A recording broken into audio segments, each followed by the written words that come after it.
Hello everyone! Today we're talking about chapters 25 through 30 of Goblet of Fire. So, we are nearing the end of the Hogwarts school year. Harry is deep in the Triwizard Tournament. And for a bit of change of pace, I'm going to talk about Harry himself today. I feel like we often talk about everything that's going on around Harry and not about Harry himself. So, I want to devote some time today to a particular facet of his character development across the whole series, which is his willingness to ask for and receive help. So Dumbledore's famous line from Chamber of Secrets is, "Help will always be given at Hogwarts to those who ask for it." But to ask for help and to trust that it will come are things that Harry has actively had to learn and sometimes relearn in a way that many of his peers have not. But let's start with the ways in which this story arc of interdependence is disguised in the text. So despite what I just said about this class frequently neglecting to talk about Harry himself, he's very much the center of these books.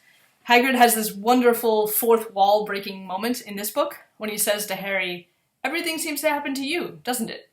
As if to remind us that we're suspending our disbelief and going along with this premise that every single exciting and interesting thing that happens at the school happens to a single character.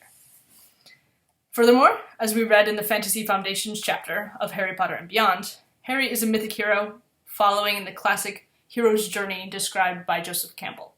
There's echoes of Moses, King Arthur, Superman. And also, as a mythic hero, Harry necessarily overshadows all the other characters in the series. Honestly, if Ron knew that he was living in Harry's mythic hero narrative, his life would make a lot more sense. And in addition to being a mythic hero, who assumes almost messianic qualities by the end of the series, Harry is also our narrative perspective. As we've discussed, this series isn't in the first person, and we do occasionally stray from Harry's perspective, like in the first chapter of this book. But for the most part, we stick with Harry, and we see what he sees, we interpret things as he interprets them, with all of the bias and limitations that involves. This limited third-person omniscient narration, incidentally, is pretty common for coming-of-age novels. It allows the readers to sort of experience the protagonist's growth along with them. But despite the empathetic possibilities of this style of narration, the generic conventions of fantasy are so strong in shaping our reading of Harry's coming-of-age story to be about this heroic journey to defeat Voldemort that I think it can be easy to overlook the more fundamental journey that Harry's on, which is that of an isolated and abused child who's learning to be part of a community, to trust others, and to reach out for the help that he needs. So as we've talked about, Harry starts this series as a child whose adults have utterly failed him. There's not a single relative, teacher, neighbor, or adult from the magical world who intervenes in the neglect and abuse that he suffers in the Dursleys' home for 10 years. Harry has no friends, and he has no one to trust. He doesn't know he's a wizard, and he has no reason to hope or believe that help is coming. But despite his traumatic childhood, Harry is this kind, curious kid, and he's lucky to be taken under Hagrid's wing and to end up on the train carriage with Ron. In the first couple of books, we see him slowly starting to form these bonds of trust and find people he can depend on. And part of this is through his sense of belonging in Gryffindor and as a member of the Quidditch team. And a lot of it is through his deep friendship with Ron and Hermione and the love of the whole Weasley family.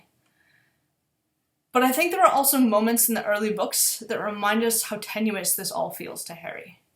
In book 1, the first time he gets in trouble, Harry's afraid that he's going to be expelled, and he hopes but doesn't expect that Dumbledore might let him stay at Hogwarts and work the way that Hagrid does. Harry's 11 years old, and he's a month into school, and he can think of no one in the world who would take him in. Then in book 2, it's just a month or two after the trio has worked together to solve the series of tasks leading to the Sorcerer's Stone, and now Harry isn't getting letters from his friends.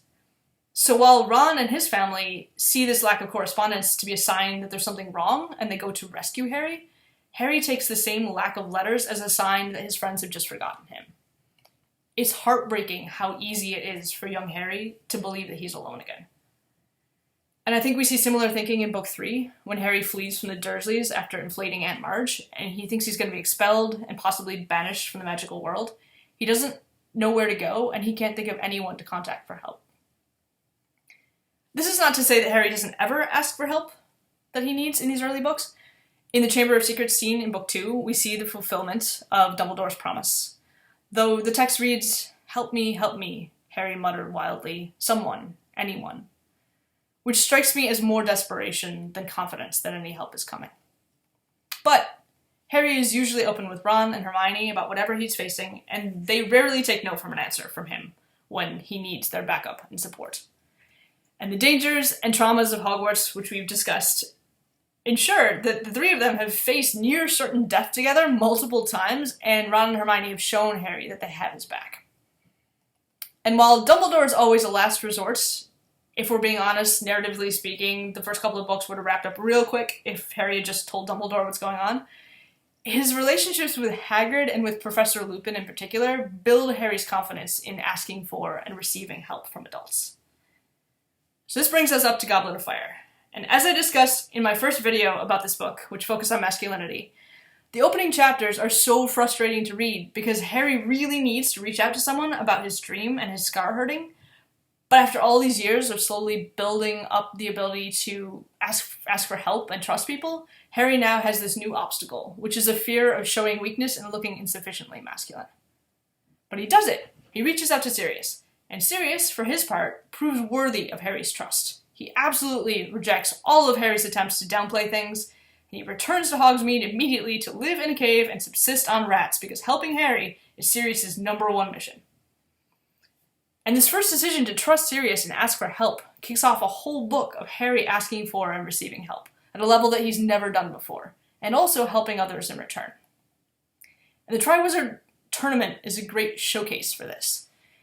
We can infer from the text that one of the reasons why the tournament is happening and happening now is that Dumbledore is coalition building. Percy tells Harry that the whole point of the tournament is international magical cooperation.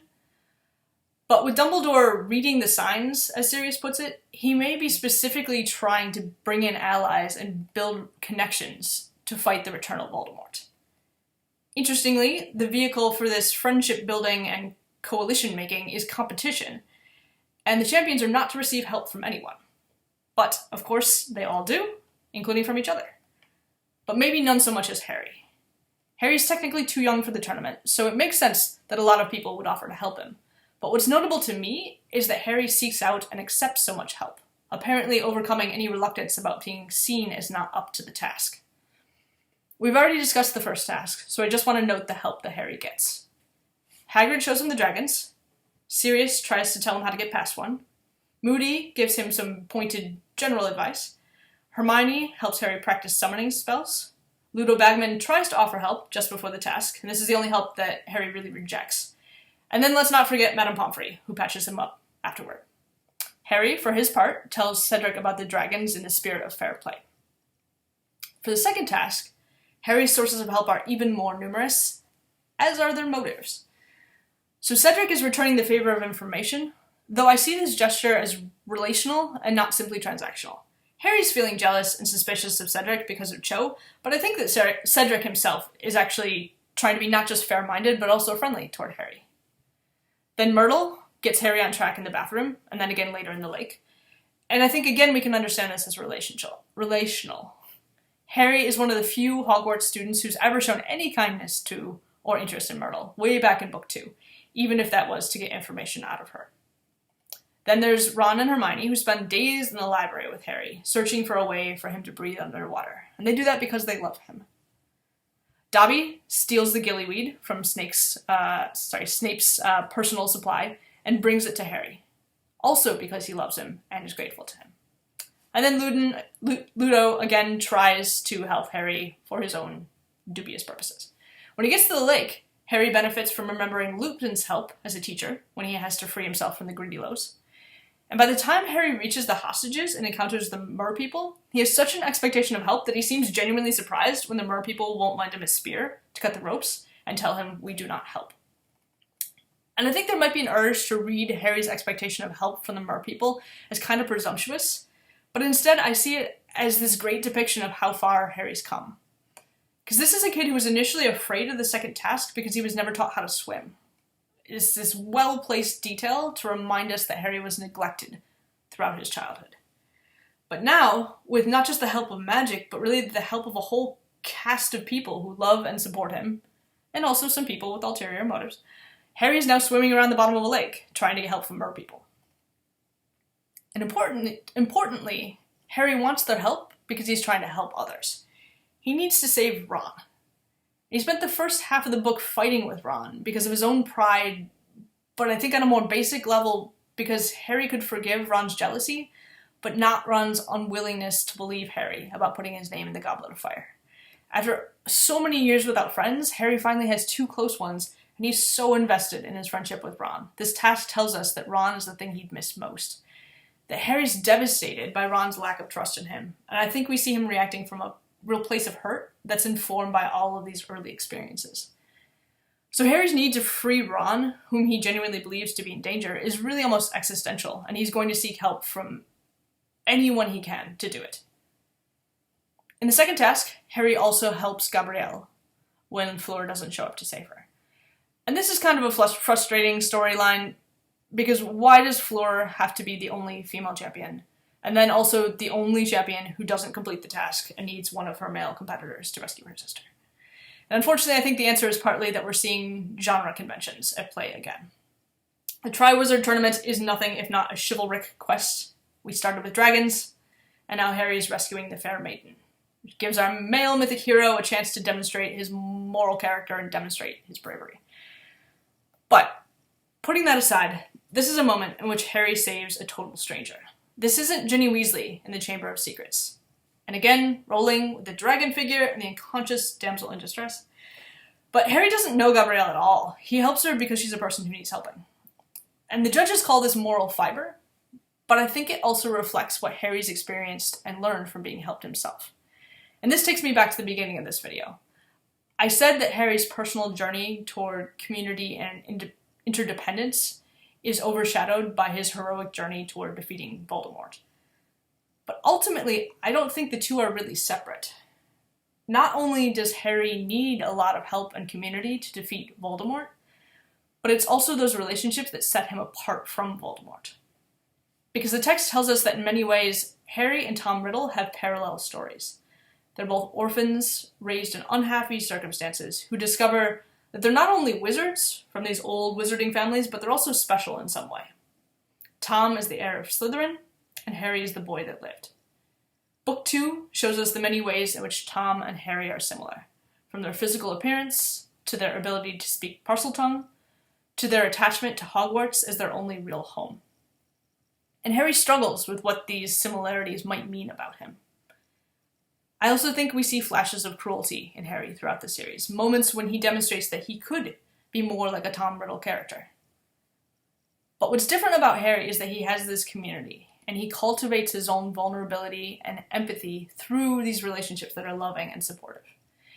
And part of that is because of the choices that the people around him make. I think Dumbledore in particular is conscious of making sure that Harry is brought into community and supported in a way that Tom wasn't.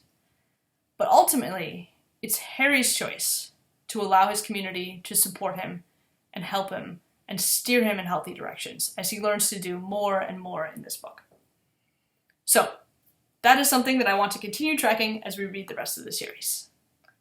That is all from me for right now, and I look forward to hearing your thoughts.